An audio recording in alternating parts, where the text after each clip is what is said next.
Hello mga kalonger. Good morning po mga kalonger. So, araw po ng Monday ngayon. So, magre-relax po yung mga warrior natin na dumating kahapon. So, papaliparin natin yung mga natirang panlaban natin sa winter mga kalonger. So, ang iinumin ng mga ibon natin ngayon, Monday po, bawang at molasses po. So, gagawa tayo, magbababad muna tayo ng bawang habang papaliparin natin yung ibon natin mamaya po para mas malasa ang ibababad natin bawang. So ito po yung ano natin, molasses bawang.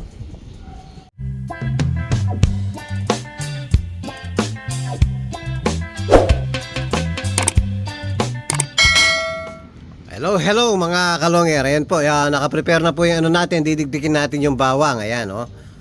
Yan, halos kalahati po ng buo ang ibababad natin. Tapos molasses lang mga kalonger.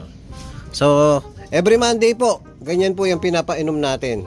Parang pamplasing sa mga ibon natin na galing sa karera. At the same time yung hindi rin nakakarera, yan po parang antibacterial po ang bawang na natural mga kalonger. So didikdikin muna natin yung bawang mga kalonger. Hello mga kalonger. Ayan po, nadikdik na po natin yung bawang. Tapos hinalo na natin yung molasses. Yan, every Monday po yan mga kalonger. So mga after 3 hours doon natin ipapainom yan mga kalonger, para mas malasa po. So kasalukuyan, paliliparin muna natin yung mga warriors natin. Kahit sobrang lakas ng hangin, napakalakas po ng hangin ngayon dito, umaga pa lang. O, baba.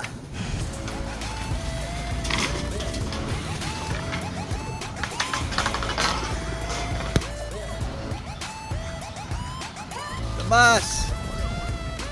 Lipat! Lakas ng hangin, no? Wala sanang maserga sa mga warriors natin.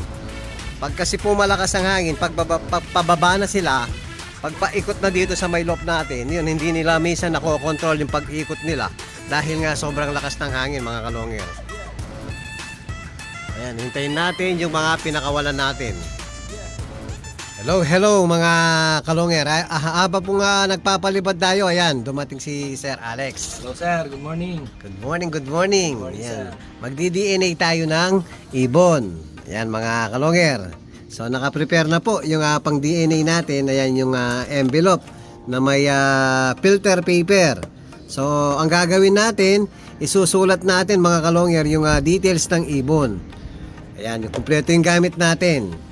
O, 4 po to, Lutino Opaline. Pero pang isa dito So sir. ito pa, meron pa mga kalonger. Ayan, i-DNA muna natin. Ayan, habang hinihintay natin dumapo yung pinalipad nating mga warriors natin. Hello mga kalonger. Ayan po, natapos na natin na DNA yung mga ibon. So ito po yung blood sample nila. Ayan, kinuhanan natin ng blood sample, isa-isa. Ayan, yung pong dot na yan, dot, yan po yung dugo nila. Dadaan po ng laboratory yan. Papadala natin sa Manila mga kalonger.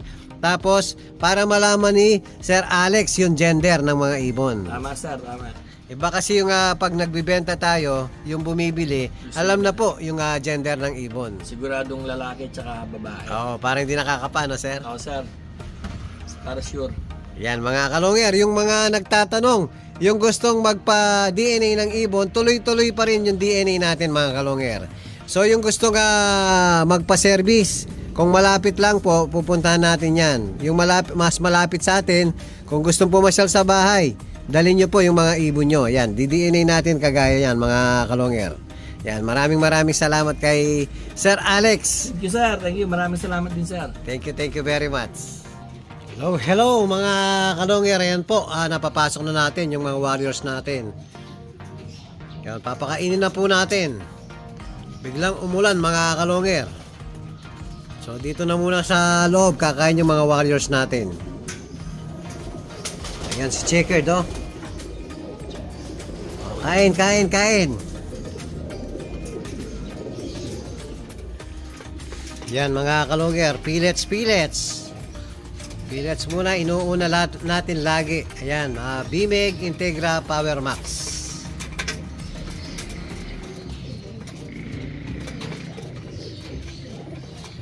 Ubusin nyo muna yan bago yung mix seeds natin. Paboritong mix seeds. Ayan na po mga kalonger. Binigyan na po natin.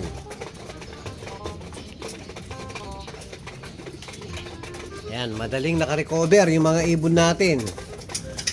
Yung fast recovery po, nasa ibon yan mga kalonger. Meron talagang sadyang ibon na mabilis mag-recover.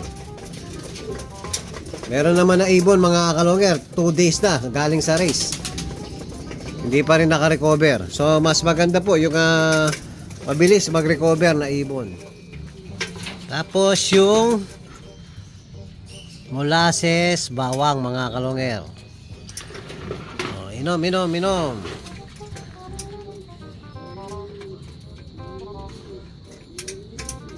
Yung pinakahuli natin binigay mga kalonger, yung sneaky nila.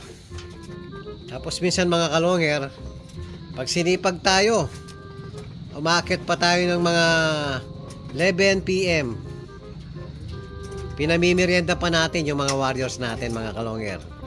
So para madaling makabawi. Para manumbalik agad yung lakas nila mga kalonger. Martes pa lang. From Sunday, Martes pa lang, buo na yung mga ibon natin. Buo na yung katawan nila. Tapos mga kalonger, mamaya update tayo sa mga ilang breeders natin sa baba. Hello mga kalonger. Ayan, nandito po tayo sa bodega breederan natin. So update po natin mga kalonger yung pina-reserve na back-to-back full sibling ni Lady Maasin. Ayan po mga kalonger. Chinek po natin, papisa na kanina. Ngayon chinek natin mga kalonger, ito. Namatay po sa loob yung dead on shell siya mga kalonger. So 2 beses na po nangyari to. Yung second class, pares po naka-reserve mga kalonger. Yun po, ganito rin ang nangyari. Yung dalawang second class naman pala, saktong crack lang. Ito halos palabas na po eh. Kaya lang namatay. Sayang mga kalonger palabas na Tapos yung isa, tatabi na natin to mga kalonger. Baka langgamin pa. Yung isa pa-crack na rin. Yan mga kalonger, may crack na rin. So sana hindi po mamatay kagaya ng isa. Sana po hindi mamatay sa loob ng shell. So pinakinggan natin, may ano pa rin, buhay pa naman mga kalonger kasi tumutunog pa rin. Ayan pag pinapakinggan natin, tok, ibig sabihin, buhay pa rin yung sisiw sa loob. Dapat bukas to mapisa na mga kalonger. Pag hindi ito napisa bukas, so ibig sabihin kailangan na natin ng buksan. I-open na po natin yung itlog. Tutulungan na natin mga kalonger. Ayan, full sibling back to back ni Lady Maasin. Update tayo sa nagpa-reserve mga kalonger. Para updated po siya mga kalonger. Dahil po inihintay niya ang pagpisa ng itlog ng dalawang to. Ayan, Sir Mr. Secret muna. Ito po yung naka-reserve sa'yo. Sana po mapisa yung isa. Ayan sayang. Tapat natin. Yan.